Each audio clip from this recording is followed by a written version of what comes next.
How to create a poll on Facebook Messenger. So hello guys, welcome back to my YouTube channel. In this quick tutorial I'll be showing you how you can easily create a poll on your Facebook Messenger application.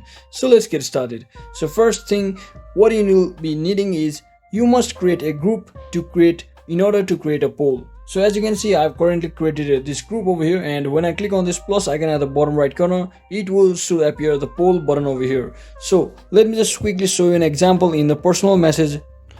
So as you can see in this current personal message over here, you can't actually create a poll button over here.